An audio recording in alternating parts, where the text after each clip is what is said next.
is that it doesn't matter what resources you have, how big a team, an organization you are, that it was a dharma yuddha, the righteous war, to establish the righteous rule in the country.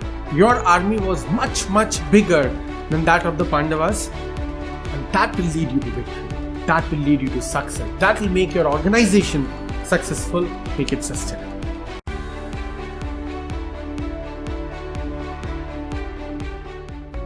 Hi, this is Siddhartha Dubey, founder and CEO of Cognitivist Consulting.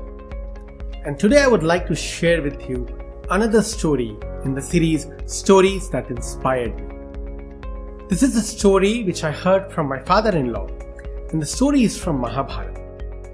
Now some of us may know, in the war of Mahabharata, which was a civil war in India, Pandavas won over the Kauravas.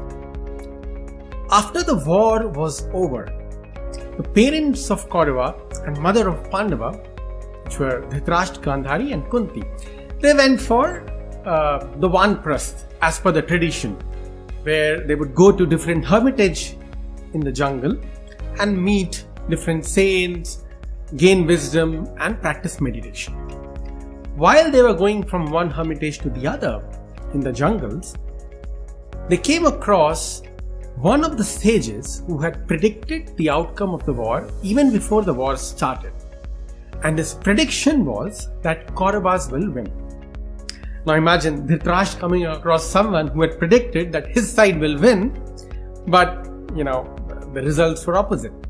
So he got hold of him and he said, "You predicted that my army or Kauravas will win. But we know the result. What happened?" So the sage said, "Sir, I am a fact-based consultant. I evaluated both the armies. Your army was much, much bigger than that of the Pandavas. You had all the top warriors of the times on your side. Be it Pitama Bhishma, Guru Drona, who was Guru of Pandavas and Kauravas, Kripacharya, Ashwathama, Duryodhan, Dushasan, all the best. Karna. On the other side, we had Arjun, we had Bhim, and that's about it.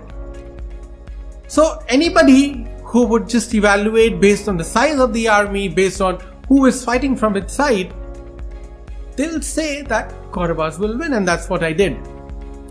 But sir, I made one mistake. I didn't account for one person on the sides of Pandavas.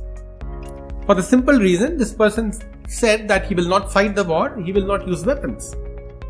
So I said, well, if the person is not fighting the war, no pointing accounting him when I'm evaluating the armies.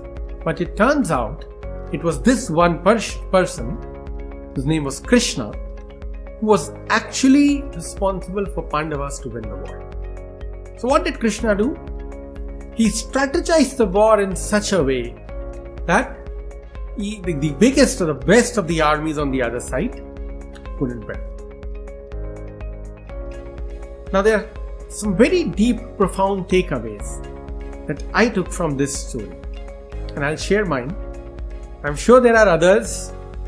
I would love to hear from you in the comments as to what you took away from this story. One, which is a straightforward takeaway, is that it doesn't matter what resources you have, how big a team, an organization you are.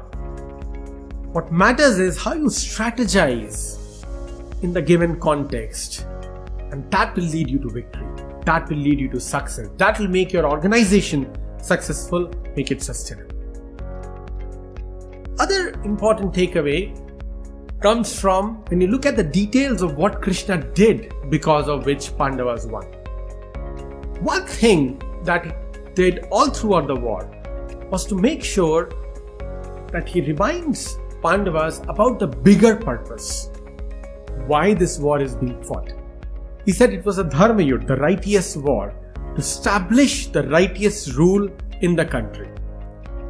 And for that, if Pandavas had to get over their own egos, if they have to do something or flaunt some of the rules, flout some of the rules because of the bigger purpose that they are working towards, to establish the righteous law, righteous rule in the country, they should go ahead and do that. And that was the reason Yudhishthir had to tell a lie. Arjun had to break the rules of the times where you cannot use your bow and arrow or weapons against someone who is unarmed. Bhim had to break the rules of the mace fight by hitting below the belt area. So all of them broke the rules, but the idea was it was for a bigger purpose. And so my takeaway was, well, as far as we can follow the rules, we should do that. But if there is a choice between a rule and a principle, I would go with the principle. A principle which is going to help a larger, broader set of people. So those are my takeaways from this simple story. I'm sure there are many. I would love to hear from you.